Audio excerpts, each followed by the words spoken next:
मैंने रिसेंटली एक सूट बनाया था जिसमें से ये फैब्रिक बच गया था। इस बचे हुए फैब्रिक पर मैं आप लोगों को यूट्यूब का सबसे पॉपुलर डिजाइन बनाना सिखाऊंगी जो आजकल ट्रेंडिंग पर है और बहुत ही आसान सा तरीका आप लोगों के साथ शेयर करूंगी। बुकरम को डबल फोल्ड करने के बाद मैं ऊपर की तरफ से 3 इंच का निशान लगाऊंगी और नीचे की तरफ से मैं 4 इंच का निशान लगाऊंगी। मैं यहाँ पर मीडियम साइज बना रही हूँ। अगर आपको भी मीडियम साइज बनाना है तो आप ये वाली मेजरमेंट रख सकते हैं। पॉइंट्स को आपस में मिलाकर मैं एक स्क्वायर बॉक्स बनाऊंगी। आप चाहें तो मेजरमेंट अपने हिसाब से भी ऊपर या नीचे रख सकते हैं। मैंने यहाँ पर एक स्क्वायर बॉक्स बना दिया है, ये देखिए इस तरह से। स्क्वायर बॉक्स बनाने के बाद मैं यहाँ पर राउंड शेप दूंगी और बहुत ही प्यारा सा गोल राउंड शेप दूंगी। ये देखिए मैंने बहुत ही खूबसूरत सा राउंड शेप दिया है। अब यहाँ पर मैं बाहर की तरफ आधे इंच का निशान लगाऊंगी, यानी 0.5 का निशान मैं बाहर की तरफ लगाऊंगी और इस तरह से मैं मार्किंग करूंगी। यहाँ पर मैंने राउंड शेप ड्रॉ कर दिया है।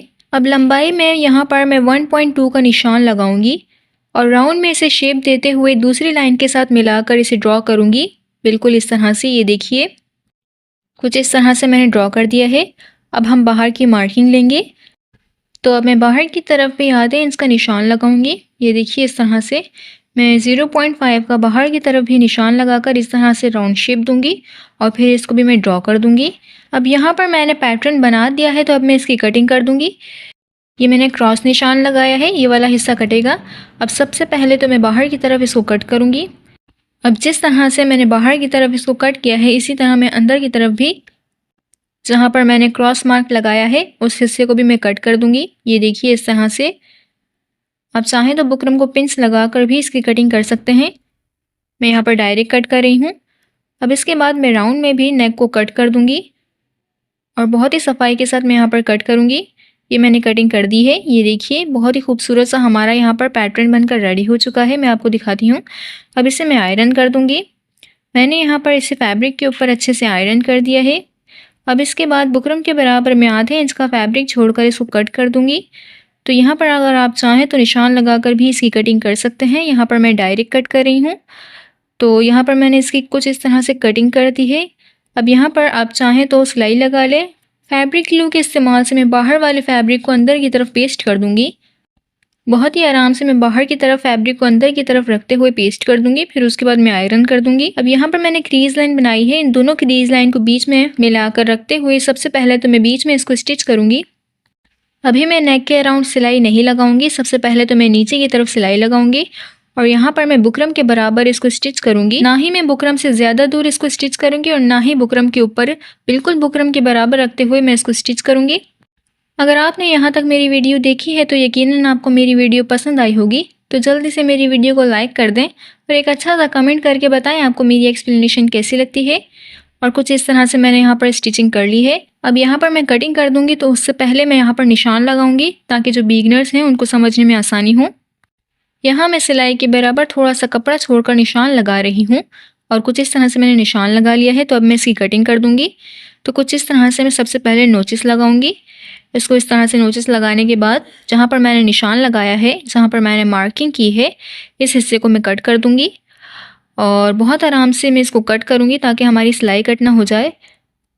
ये देखिए इस तरह से बहुत ही आराम से मैंने यहाँ पर कटिंग कर दी है। तो अब मैं यहाँ पर नोचिस लगा लूँगी। दोनों किनारों की तरफ आपको अच्छे से नोचिस लगाने हैं। अगर आपने सही से कट नहीं लगाया तो आपका ये डिज़ाइन फोल्ड नहीं होगा पीछे की तरफ। तो बहुत ही एहतियात से भी यहाँ पर आपको नोचिस लगाने हैं ताकि आपकी सिलाई कट ना हो जाए। और राउंड में भी ऊपर और नीचे दोनों तरफ मैं नोचिस लगाऊंगी ताकि फोल्डिंग में हमें आसानी हो। ये देखिए मैंने जिस तरह से ऊपर की तरफ नोचिस लगाए हैं, मैं नीचे की तरफ भी बहुत ही आराम से नोचिस लगाऊंगी और कुछ इस तरह से मैंने नोचिस लगा लिए हैं। तो अब यहाँ पर मैं ऊपर की तरफ फैब्रिक को कट कर दूंगी। तो बुकरम के बराबर मैं थोड़ा सा कपड़ा छोड़ते हुए इसको कट करूंगी। ये देखिए मैंने ऊपर की तरफ अभी तक इसको स्टिच नहीं किया है, तो यहाँ पर मैं इस तरह से कटिंग कर दूंगी। अब सबसे पहले तो यहाँ पर मैं नेक के अराउंड नोचिस लगाकर मैं फैब्रिक को पेस्ट करूंगी। आप चाहें तो फैब्रिक को पीछे की तरफ फोल्ड करने के बाद नोचिस लगाकर पेस्ट कर सकते हैं, बट मैं यहाँ पर पहले इसीलिए कर रही हूँ ताकि मुझे आसानी हो। मैंने ऊपर और नीचे दोनों फैब्रिक पर कट लगाया है।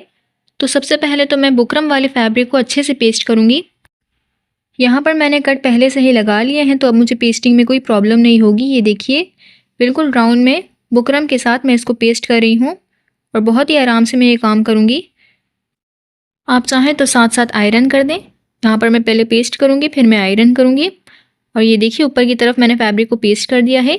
अब मैं बुकरम वाले फैब्रिक को पीछे की तरफ फोल्ड कर दूँगी और बहुत ही आराम से मैं इसको फोल्ड करूँगी। मैंने कट लगाए हैं तो ये आराम से फोल्ड हो जाएगा। और ये देखिए बहुत ही आराम से और बहुत ही एहतियात से यहाँ पर मैं पीछे की तरफ इस तरह से फोल्ड कर रही हूँ, बिल्कुल आपके सामने कर रही हूँ ताकि आपको भी आसानी हो। जिस तरह से मैंने एक हिस्सा पीछे की तरफ फोल्ड किया है, इसी तरह मैं दूसरा हिस्सा भी पीछे की तरफ फोल्ड कर दूँगी और बहुत अच्छे से मैं फ़ोल्ड करूँगी। फिर मैं आयरन कर दूँगी। ये देखिए मैंने अच्छे से इसे फ़ोल्ड किया है। अब मैं इसे आयरन कर दूँगी।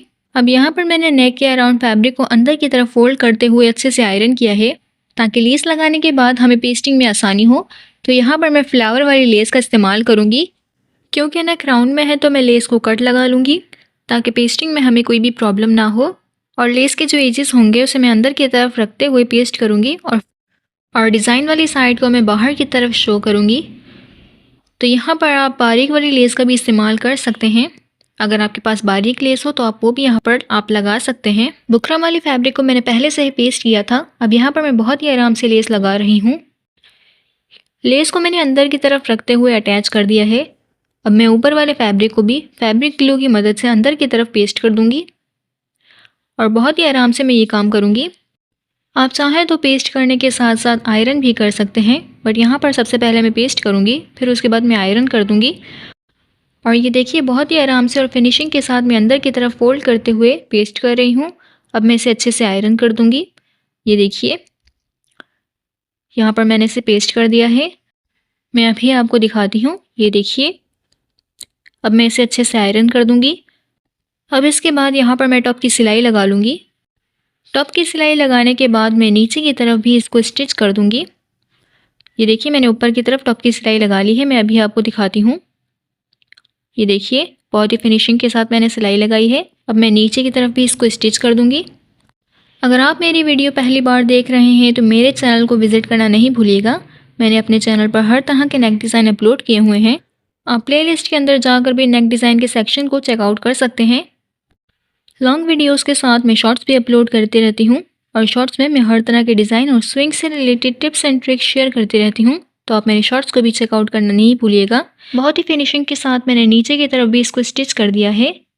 मैं आपको पीछे का लुक भी दिखा देती हूँ। ये देखिए नीचे की तरफ मैं हैंड स्टिच कर दूँगी। आप चाहें तो सिलाई भी लगा सकते हैं। अब बीच में मैं पर्ल्स लगा दूँगी। तो आपको यहाँ पर मैं एक पर्ल लगा कर बता देती हूँ। ये देखिए यहाँ पर मैंने डिफरेंट साइज़ के पर्ल लगाए हैं। मैं आपको यहाँ पर एक स्टिच करके बता देती हूँ। सबसे पहले तो नीचे की तरफ से मैं नीडल को ऊपर लाऊंगी और उसके बाद यहाँ पर मैंने 3 डिफरेंट साइज़ के पर्ल लिए हैं। ये देखिए क्योंकि मैंने ऊपर की तरफ वाइट लेस का इस्तेमाल किया है तो नीचे की तरफ भी मैं वाइट पर्ल्स लूँगी और कुछ इस तरह से पर्ल्स को नीडल के अंदर डालकर मैं इसे स्टिच करूँगी। यहाँ पर मैंने पर्ल्स को अटैच किए हैं तो मैं एक छोटा वाला पर्ल को छोड़कर, ये देखिए इसको छोड़कर मैं इन दोनों से नीडल को गुजारूँगी और फिर इसके बाद जहाँ से मैंने नीडल को निकाला था इसी तरफ से मैं पीछे की तरफ नीडल को गुजारूंगी। ये देखिए इस तरह से और फिर मैं इसे पीछे की तरफ पक्का कर दूंगी और इसी तरह से मैंने सभी पर्ल्स को हैंड स्टिच किए हैं जिससे फाइनली ये डिज़ाइन बनकर रेडी होता है। अगर आपको ये डिज़ाइन पसंद आए तो अपने फ्रेंड्स के साथ शेयर करें। लाइक एंड सब्सक्राइब नहीं किया है तो अभी कर लें। डिज़ाइन पसंद आए तो कमेंट सेक्शन में ज़रूर बताइएगा। Thank you for watching.